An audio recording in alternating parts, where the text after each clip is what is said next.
All right. Hey everyone, welcome back. I'm Meet, and my brother's name is Manis, and together we make simple beginner-friendly finance lessons.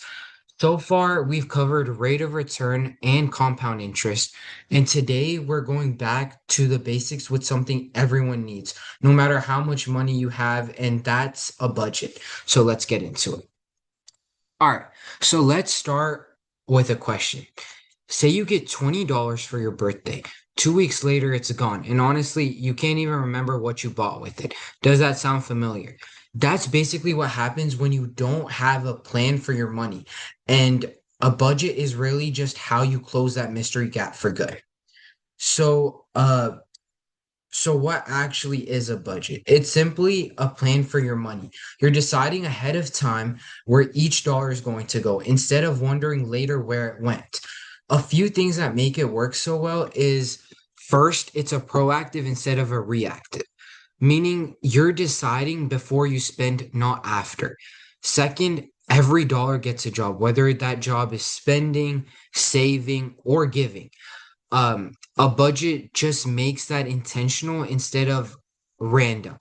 And third, it works no matter how much money you're working with. $20 in allowance or $2,000 in a paycheck is the exact same idea that applies. All right. So here's a really simple way to get started. It's called the 50-30-20 rule. So 50% goes towards your needs, so things that you actually have to pay for, like food, transportation, and other essentials. 30% goes toward your wants, so things you enjoy but don't technically need, like games or eating out or hobbies. And 20% goes towards savings, where your money is getting set aside for future goals or emergencies.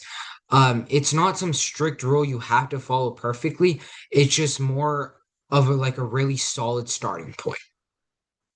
All right. So let's actually plug in some numbers so this makes sense. So say you bring in $200 for this month. For needs, that's 50%. So 200 times 0.5 gives you $100. So for wants, that's 30%. So 200 times 0.3 is $60. And for savings, that's 20%. So 200 times 0.2 comes out to $40. And just like that, every single dollar has a job. $100 for needs, $60 for wants, 40 towards getting your goals done, and nothing just floats around waiting to disappear. All right, so now why it matters. So why does any of this actually matter? Let's look at two people bringing in $200 a month over the course of a year. So the first person doesn't have a budget at all. They just spend however feels right in the moment. By the end of the year, they've usually got $0 saved. And now we go, the second person budgets and sets aside 20% automatically. By the end of the year, they've got $480 saved. Same income, same person basically. And the only real difference is actually having a plan. All right. So pay yourself first. Here's a little trick that makes all this so much easier. And it's about the order you do things in. So if you spend first and just save whatever's left over, you'll usually find there's nothing actually left.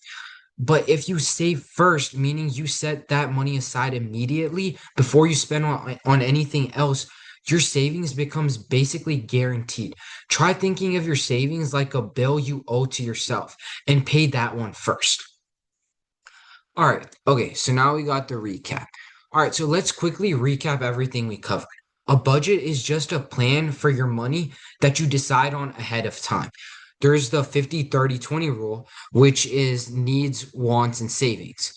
A budget works with literally any amount of money and pay yourself first, meaning you save before you spend. All right, so now it's your turn to try one. Here's the question. Say you earn $50 and you're using 50-30-20 rule. How much of that would go into savings? Go ahead, pause the video, work it out, and drop your answers in the comment section. All right, now, um, That's really all a budget is. It doesn't have to be complicated. It's just a plan so your money has somewhere to go on purpose instead of just disappearing.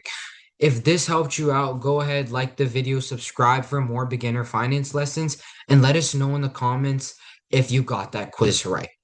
So, I'll see you in the next one, and thank you so much.